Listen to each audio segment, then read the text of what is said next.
We are now hearing for the first time since the Senate made its move from President Trump.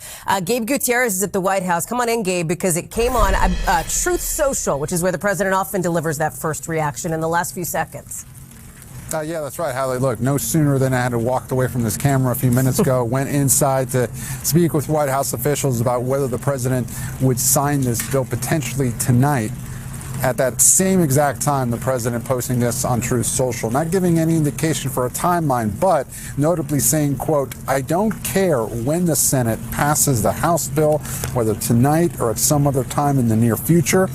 I just don't want Republicans to take their eyes off of all the victories we've had." And then he goes on to list some of those victories, including what he calls the great big beautiful bill and also closing borders.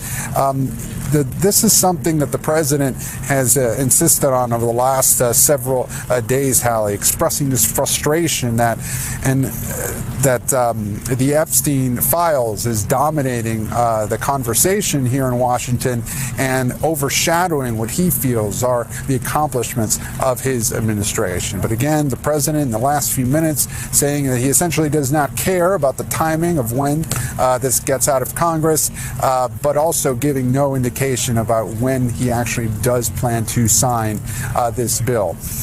In speaking with White House officials, again, very briefly in the last few minutes, they have no indication on whether the president might sign this tonight. It is notable, however, that he will be hosting the Crown Prince Mohammed bin Salman here at the White House for a glitzy dinner.